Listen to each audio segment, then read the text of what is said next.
Est-ce que vous voyez cette culasse là? Est-ce que vous la voyez? Ça fait des semaines qu'elle est là, qu'elle me nargue. Mais maintenant je vais lui fermer son clapet, ses 12 clapets, avec des soupapes.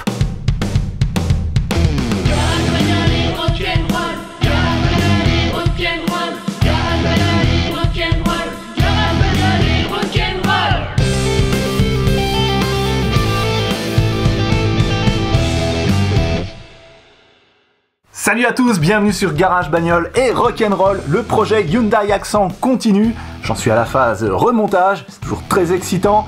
Et donc là, je vais monter les soupapes sur la culasse. Et puis, une fois qu'elles sont montées, peut-être qu'on va faire un petit test d'étanchéité pour voir si le rodage de soupapes que j'avais fait à l'époque a aidé. Si vous voulez voir comment j'ai fait pour roder les soupapes, je vous mets un lien vers la vidéo ici en haut à droite et en bas dans la description. Allez, on attaque! Pour travailler sur cette culasse, je me pose sur l'établi avec un carton pour être sûr de ne pas l'abîmer. Pour pas que ça rouille, j'avais mis de la WD-40 dessus, et puis du coup il y a plein de petites poussières qui sont venues se coller, donc je vais passer un petit coup de soufflette pour les dégager. Alors, j'ai ici les soupapes que j'ai gardées dans l'ordre. C'est un moteur 12 soupapes avec 4 soupapes d'échappement qui viennent ici, et puis 8 soupapes d'admission qui viennent du côté là.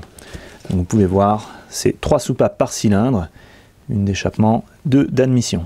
Et puis le trou qui est là, c'est pour la bougie d'allumage. Et j'ai mis dans la petite boîte les petites clavettes qui tiennent les soupapes. Alors problème potentiel, ces 2001 là, je les ai mélangées et peut-être qu'elles sont différentes. Peut-être que celles des soupapes d'échappement sont différentes de celles d'admission. À l'œil nu, je dirais qu'elles sont pareilles, elles sont identiques. Mais bon, je vais faire quelques mesures pour vérifier si c'est bien le cas ou pas. Si c'est pas le cas, j'ai un souci. Je vais comparer une soupape d'échappement et une soupape d'admission, et à l'aide d'un pied à coulisse, je vais mesurer leur diamètre. Alors je vais prendre le diamètre ici, et puis aussi le diamètre à l'intérieur du creux, là où vient se loger la 2001. Et dans une vidéo précédente, il y a God's Warrior qui m'a dit que je faisais des mesures un petit peu trop approximatives avec mon pied à coulisse. Alors effectivement, on peut faire des mesures très précises avec ça, ça mesure jusqu'au 10e de millimètre, quand on utilise la règle qui est en dessous là. Alors, par le passé, je savais me servir d'un pied à coulisse, j'ai oublié, donc du coup j'ai réappris et je vais vous montrer. Alors je vais commencer par une soupape d'échappement, celle-là, et puis je vais prendre le diamètre externe là, avec la petite molette, je verrouille.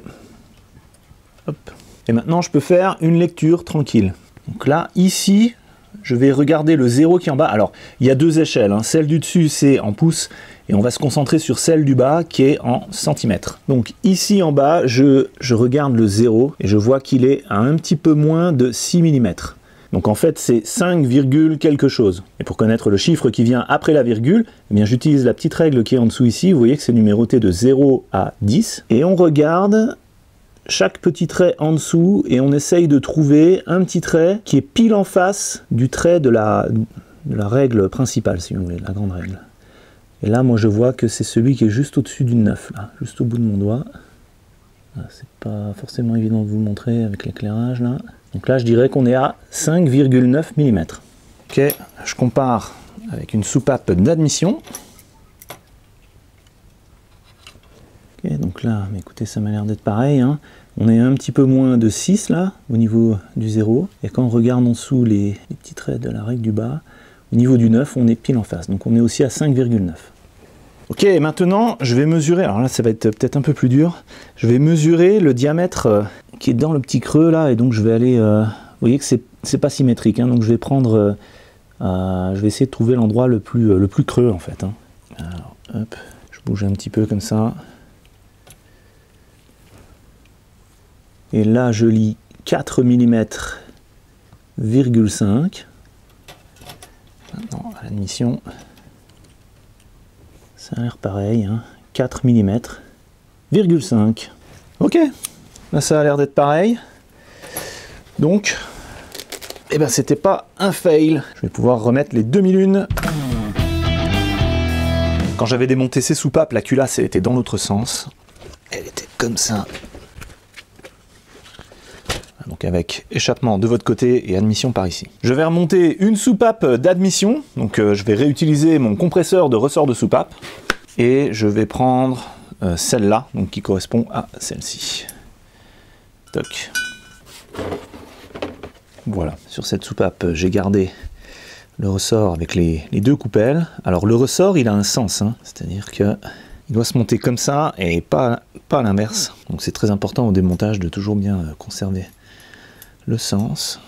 Alors, je vais le poser là. Et là, ça, c'est le siège du ressort de soupape. Donc lui, on va le mettre en premier. Alors tout ce qui va être pièce mobile, il faut bien huiler avant de remonter. Donc là, j'ai un petit peu d'huile. Hop. Voilà. Pareil pour la soupape. Donc bien huiler la tige. Hop. Là aussi à sa place. Donc là, comme on travaille sur le carton, elle ne peut pas descendre. Maintenant, je vais mettre en place le nouveau joint de queue de soupape. Alors, dans la pochette de joints, ils sont là. Toc. Donc là, pareil, ils ne sont pas différenciés, hein. Ceux d'admission et d'échappement sont les mêmes. 2, 4, 6, 8, 10, 12. Il y en a bien 12. Pour ceux qui ont le même moteur, ça c'est la référence, au cas où vous avez besoin de changer vos joints de queue de soupape. Alors on va en regarder un de plus près. Alors, vous pouvez voir à l'intérieur ici, il y a des stries. Et bien ces stries là, elles vont aller se loger dans des rainures qui sont pratiquées ici. Je vous montre de plus près. Alors je vais vous montrer en fait sur la soupape d'échappement là, si ça veut bien faire la mise au point. Voilà, ce sera plus simple. Parce qu'en fait, vous voyez, il reste quelque chose là-dedans. Donc je vais l'enlever. Regardez, ça c'est un vieux morceau de l'ancien joint de queue de soupape qui ne veut pas venir. Ok, donc ça dégage.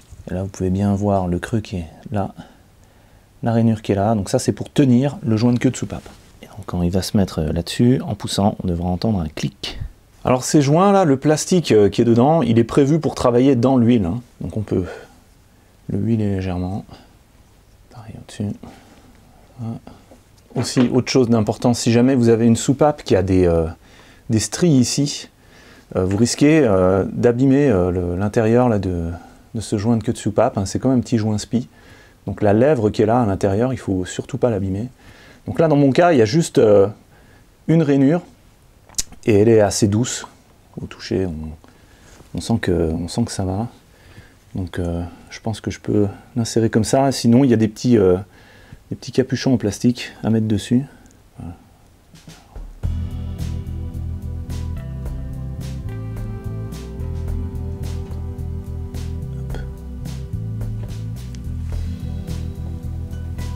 Voilà.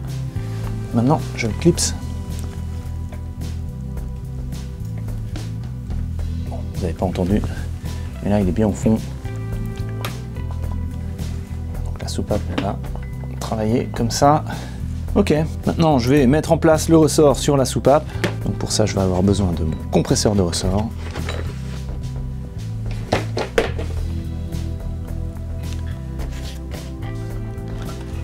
Je mets en place le ressort. Facile. Ensuite, je vais mettre en place le compresseur de ressort. Donc il va venir, la partie là va venir en dessous de la soupape. Et puis la partie au-dessus là va appuyer sur le ressort. Alors pour pas que cette partie-là de l'outil aille rayer la chambre de combustion là qui est en dessous, ben je vais protéger en mettant un petit capuchon de bouteille plastique comme ça. Hop, ça va là.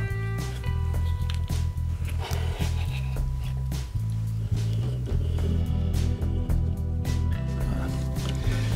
Et maintenant je compresse le ressort. Espérons que ça va pas glisser et qu'il va pas gicler à l'autre bout du garage. Donc là, pour ce genre d'opération, toujours lunettes de sécurité. Hein. Voilà. Là, on est bien. Là, j'ai compressé le ressort suffisamment pour que ça donne accès au creux qui est au bout de la queue de soupape, mais pas trop, de manière à ce que la coupelle ici retienne les demi-lunes. Alors maintenant, je vais les mettre, ces demi-lunes. Alors de manière à ce qu'elle colle contre la soupape, je vais mettre de la graisse. Juste un petit peu.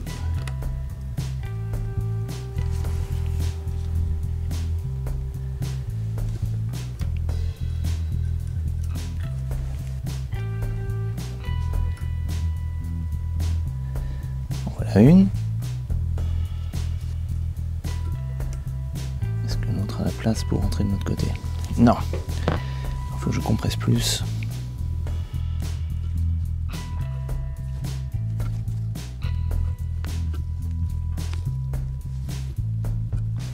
Voilà.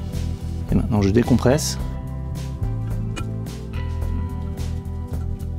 Et voilà, une soupape en place.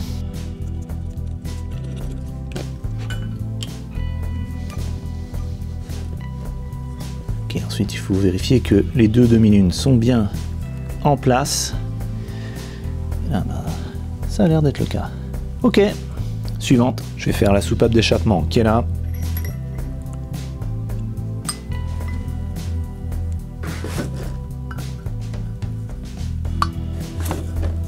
Nouveau joint de queue de soupape.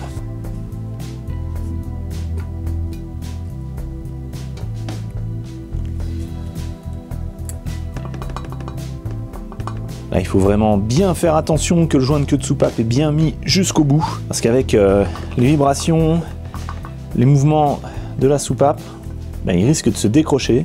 Et quand il se décroche, là, il va naviguer sous le ressort. Et puis il y a de l'huile qui va venir et puis qui va glisser ici le long du guide de soupape et qui va se retrouver en dessous au niveau des collecteurs, soit d'admission, soit d'échappement. Donc ici à l'échappement, ça risque pas trop d'aspirer. Hein. Par contre là, sur les soupapes d'admission, quand le moteur est en phase d'aspiration, ben là ça suce l'huile par le guide de soupape qui est là. Hein. Et du coup, vous vous retrouvez avec un moteur qui consomme de l'huile. Et ça, c'est arrivé au collègue Matt Hubdel, et il a fait une vidéo pour montrer comment il a réparé le problème avec un outil très ingénieux. Donc je vous mets le lien vers sa vidéo ici en haut à droite et en bas dans la description. Je mets en place le ressort et je le compresse.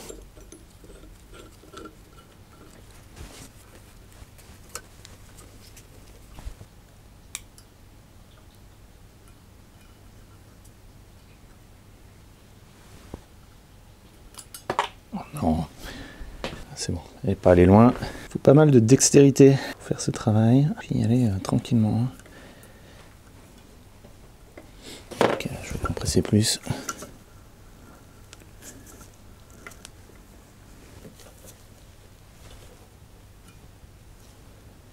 Ok, les deux demi-lunes sont bien en place. Alors je desserre.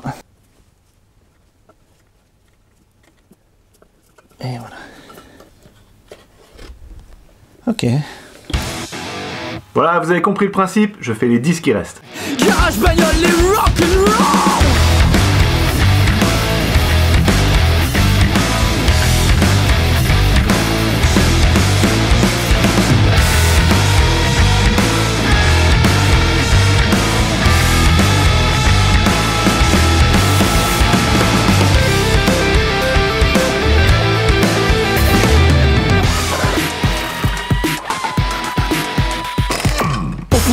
Tu vises, tu tapes, c'est pas pour les noobs ou les petites frappes.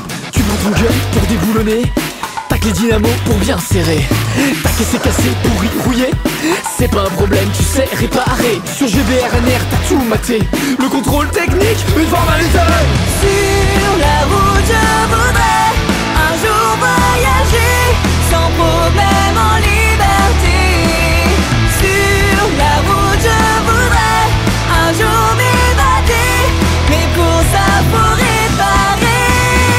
Garage bagnole, les rock'n'roll. Garage bagnole, les rock'n'roll. Garage bagnole, les rock'n'roll. Garage bagnole, les rock'n'roll. Et ton passe tout le temps en dessous de ta bagnole. T'y crois, tu te bats, un jour elle sera bonne. Ta femme n'y croit pas, elle aussi elle est bonne. Et puis tu réussis, tu deviens son idole. Tu n'as plus qu'un copain nettoyant frein, mais ce n'est pas grave, son moteur tourne bien. Ta voiture démarre du premier coup, elle t'emmène sur terre, merde dans les serres n'importe où. Sur la route je voudrais un jour voyager sans problème en liberté. J'essuie la graisse qui dépasse. Et je vérifie que les demi-lunes sont bien positionnées. Et maintenant, pour être certain que les demi-lunes sont bien en place, je vais mettre un coup de maillet sur chaque soupape. Et j'ai positionné la culasse sur les cales en plastique du petit établi pour pas que les soupapes viennent taper dans la planche. Et donc là, j'y vais franchement.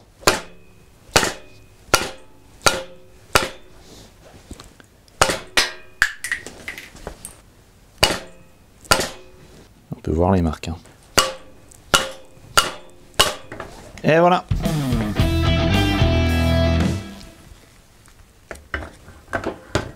Ok, maintenant la question est de savoir si ces chambres de combustion là sont plus étanches qu'avant. Donc je vais refaire un petit test. Je vais remettre les bougies pour boucher les trous.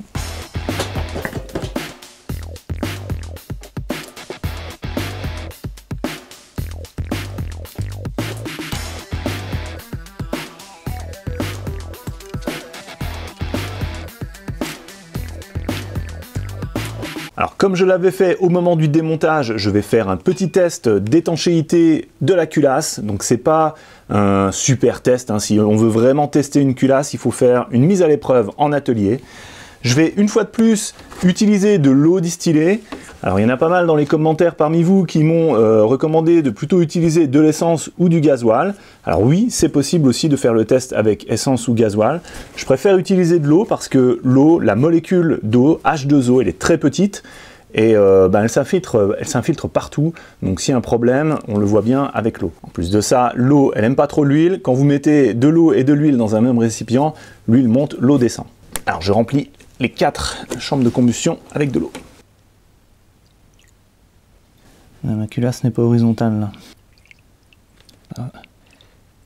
Bon, je vais la bouger pour la remettre bien horizontale.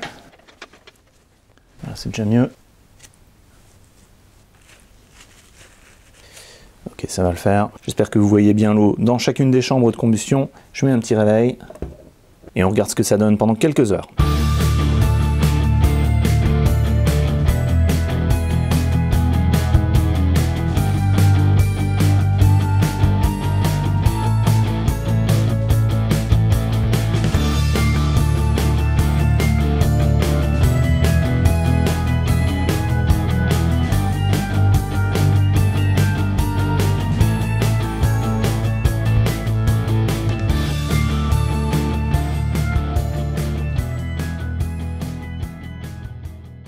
Voici ce que ça donne 12 heures plus tard. L'eau est bien restée dans chaque chambre de combustion. Je déplace la lumière sur les bords, comme ça vous pouvez voir le niveau. Vous avez pu voir que les grosses gouttes là qui étaient sur le bord ont diminué de volume. Alors soit ça a coulé, soit ça s'est évaporé. Je pense qu'en 12 heures, il y en a pas mal qui s'est évaporé. Et au niveau des puits d'admission, il n'y a pas d'eau qui a coulé. 0 goutte. Et plus important au niveau de l'échappement, parce que c'est là qu'on avait des soucis, et bien c'est pareil, il n'y a rien du tout.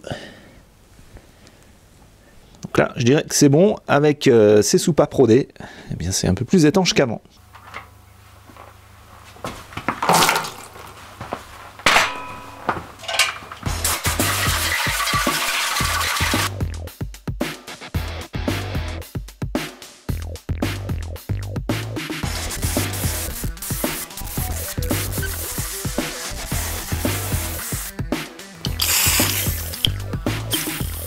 WD carentisation finale.